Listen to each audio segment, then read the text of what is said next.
Mám pocit, že sa strašne veľa hovorí o tom, ako sa muži správajú k ženám, ale strašne málo o tom, ako sa my ženy správame k mužom. Povedzme si ženy úprimne, že nie vždy sme tie najmilšie, najúžasnejšie. Je to ťažké, lebo máš dieťa doma, lebo máš milión povinností, ale uvedom si, že ak by raz tvoj syn mal ženu, ktorá by sa takto ku nemu správala, som kričala, že by mu zhadzoval sebavedomie, že by mu hovorila, že je neschopný na všetko.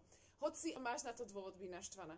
Ale niekedy je veľmi dôležité urobiť si taký malý self-check-in a uvedomiť si, že či sa naozaj aj my správame tak, ako by sme sa mali. Žiadny muž sa nechce proste vrácať ku žene, ktorá je non-stop nasrata. Niekedy trošku treba skľudniť, si uvedomiť, že kto je hlavou rodiny a nesmie mať vždy pravdu. A ťažko sa aj mne samej toto hovorí. Naozaj záleží na nás, že či muž domov príde do pohody alebo do totálnej vojnovej zóny.